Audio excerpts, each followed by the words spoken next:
வணக்கம் சாய்ராம். இன்றைக்கி வியாழக்கிழமை பூஜை நல்லபடியாக முடிஞ்சிச்சு. இன்றைக்கி அப்பாவுக்கு என்ன போட்டிருக்காருன்னு பார்த்தீங்களா, ப்ளூ கலர் ட்ரெஸ் போட்டிருக்காரு, ப்ளூ கலர் கேப் போட்டு மேலே அந்த கிரீடம் வச்சுருக்காரு, சம்பங்கி மாலை தான் போட்டிருக்காரு.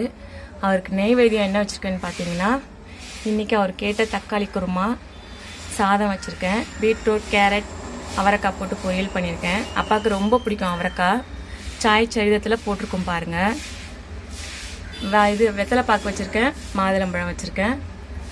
அப்புறம் இது அதிரசமும் ரவா லட்டும் வச்சுருக்கேன். இது நாங்கள் வீட்டில் செய்யலை, அவருக்காக ஆஃபீஸ்லேருந்து எங்கள் வீட்டுக்கார வேலை செய்கிற இடத்துலேருந்து இது வந்தது.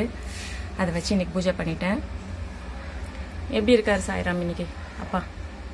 இன்னைக்கு அப்பா உணர்த்தின விஷயம் என்னன்னு சாய்ராம், எல்லாத்துக்குமே அன்னதானம் கொடுங்க. அன்னதானம்னா மனுஷாளுக்கு தான் கொடுக்கணும்னு அவசியம் இல்லை சாய்ராம்.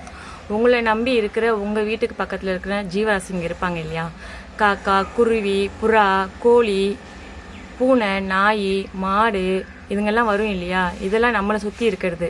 இவங்களுக்கெல்லாம் உங்களால் முடிஞ்சதை அன்னதானம் கொடுங்க சாய்ராம். உங்கள் வீட்டில் என்ன இருக்கோ அதை கொடுங்க. அப்பா ரொம்ப சந்தோஷப்படுவார். மனுஷாளுக்கு தான் தேடி தேடி போய் கொடுக்கணும்னு அவசியம் கிடையாது. நம்மளை நம்பி இருக்கிற ஜீவராசிக்கு கூட கொடுக்கலாம். அப்பாவுக்கு ரொம்ப பிடிக்கும். சாய் சரிதத்தில் போட்டிருப்பாங்க பாருங்க, அவர் சொல்றது நிறைய சொல்லுவார்.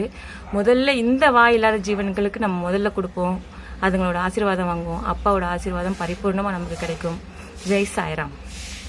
ஓம் சாய் நமோ நமः.